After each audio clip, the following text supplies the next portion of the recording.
Brigitte Lahaie, Sud Radio, c'est l'instant Sexy News. Eh bien, Jean-Charles Bouchou, nous retrouvons Julia Palombe. Bonjour Julia. Bonjour Brigitte, bonjour à tous. Et vous allez nous parler de l'appétit, mais de pas n'importe quel appétit. Disons, on ne le dit jamais assez, l'appétit vient en mangeant. Alors oui, le monde est fou et ne nous facilite pas la tâche. Des conflits insensés éclatent chaque jour avec des pertes et fracas. Des femmes au bout du monde ne peuvent ni travailler, ni danser, ni sortir, ni même montrer au grand jour leur chevelure en raison de leur sexe. Partout, des hommes se battent, s'entretuent, ignorant la nature qui se meurt. Oui, nous aurions 1000 raisons de faiblir, de renoncer, de ne plus avoir d'appétit pour la rencontre, l'existence pure, l'expérience éphémère et délicieuse qu'est la vie. Et pourtant, il nous faut, je le crois profondément, il nous faut nous réjouir d'être vivants et il nous faut célébrer les petites choses de la vie et pas à pas combattre les chemins sombres de la haine. Il nous faut cultiver les chemins lumineux de l'amour, l'amour avec un grand A, de la jouissance, de la légèreté de l'être. Tu peux m'ôter le pain, m'ôter l'air si tu veux, mais ne m'ôte pas ton rire, car alors j'en mourrai, écrivait le poète Pablo Neruda à sa femme Mathilde. C'est un livre que j'adore d'ailleurs qui s'appelle Les vers du capitaine. Le rire, oh oui, nous avons tellement besoin de rire et de voir aussi dans les yeux de l'autre la connivence, le lien, une complicité, peut-être de la tendresse et bien sûr, au final, de l'amour. Mais ce rire, aujourd'hui, où est-il passé? Des fois, je regarde autour de moi et j'ai l'impression... Sûrement pas sur les réseaux sociaux, en tout cas. Non, pas sur les réseaux, pas dans les médias. C'est vrai, il y a quand même une tristesse dans Moi, je dirais cette une société colère, actuelle. plutôt, mais qu'une tristesse. Oui, alors c'est peut-être moi qui suis triste de voir tant de gens en colère. Non, mais entre les lianes nouées, les racines du passé, les fantasmes du futur, tout ça se confond dans un présent assez encombré. Alors comment le rire peut-il jaillir? Et pourtant, tout est là en soi. La joie, les larmes, le silence, le vacarme, la déception, la jouissance, tout est là, prêt à être transformé, célébré. Mais alors, qu'en faisons-nous? La contemplation gourmande du présent, voilà qui serait un défi à la hauteur des êtres humains que nous sommes. Cultiver l'appétit de vie sans cesse, c'est en aimant que l'on devient amoureux de soi, du monde, des autres. La vie est de notre côté, mais encore faut-il enclencher le moteur. Alors, peut-être que l'erreur, c'est de penser que le plaisir est une chose comme ça, qui va nous tomber tout cru dans le bec, un peu comme les œufs de Pâques là qu'on célébrait ce week-end. Hop, les cloches sonnent et bim, voilà, hop, ta ration de bonheur. Fais gaffe à la crise de cœur. Non mais bien sûr, la gaieté, la paix, la satisfaction ne nous tombent pas tout cru du ciel. On le dit chaque jour dans cette émission. C'est un chemin. Alors cultiver ce goût, se mettre en appétit consciencieusement, volontairement. Est-ce que le ravissement se trouve dans l'esprit?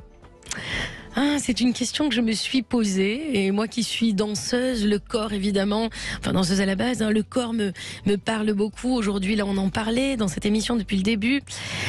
En tout cas, dans la détermination à saisir la beauté chaque jour et chaque nuit, je crois qu'il y a quelque chose quand même. Être déterminé ou ne pas l'être, peut-être telle est la question. Peut-être à un moment donné, il faut choisir quand même, choisir d'être curieux, aventureux. Moi, je trouve cette sérénité gourmande absolument sexy et parfaitement honorable. Je pourrais passer ma vie à désirer être gourmande. Je trouve même ça assez excitant d'ailleurs, y compris dans les moments de crise ou de morosité comme on traverse là actuellement, surtout par mauvais temps.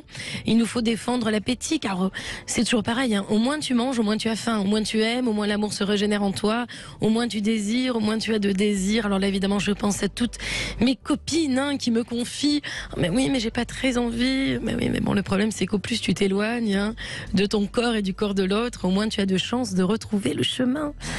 Alors peu importe les chemins gourmands empruntés cette semaine, dans la presse on a parlé d'ailleurs d'une chose qui est assez marrante de mon point de vue, mais le mouvement des femmes traditionnelles, les femmes au foyer, donc sans objectif de carrière, un mouvement femmes traditionnelles qui explose aux États-Unis et qui est évidemment très critiqué par les féministes européennes. Pourtant la liberté c'est bien de choisir, moi c'est ce que j'avais compris, mais je crois que tous les chemins sont possibles et finalement cultiver la joie, pourquoi pas la cultiver aussi dans une sorte de faire passer comme ça le désir de l'homme, en tout cas le foyer avant tout. Pourquoi pas?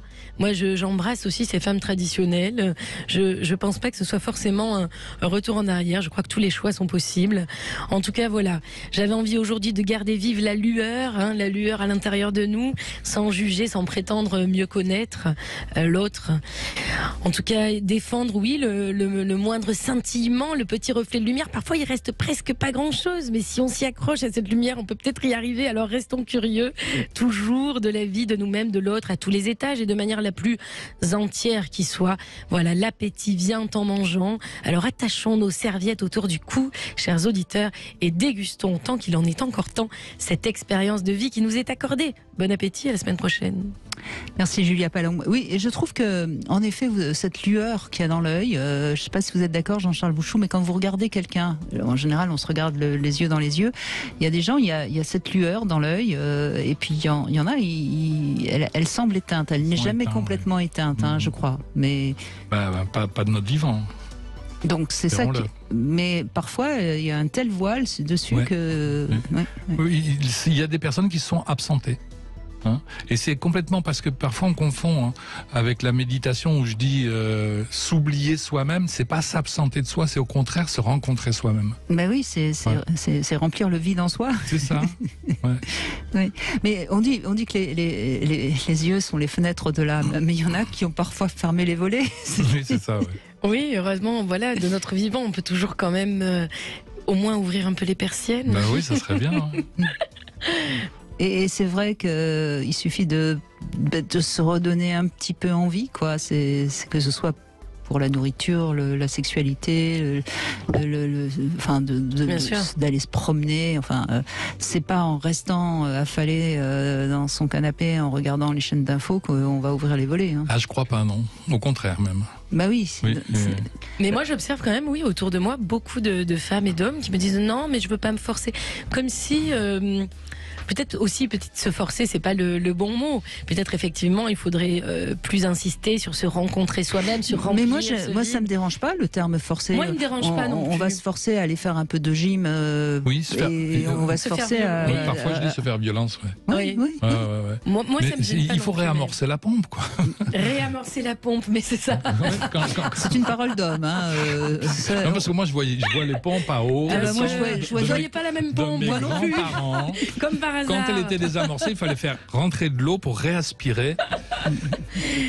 Réamorcer la pompe. C'est aussi un principe de tuyau. C'est un problème de tuyau. Nous avons des problèmes de tuyaux. Alors on répare les tuyaux ce week-end, les chéris. Réamorcer la pompe, mesdames. On va vous donner un cours de fellation, comme ça vous pourrez réamorcer la pompe. C'est un bon moyen.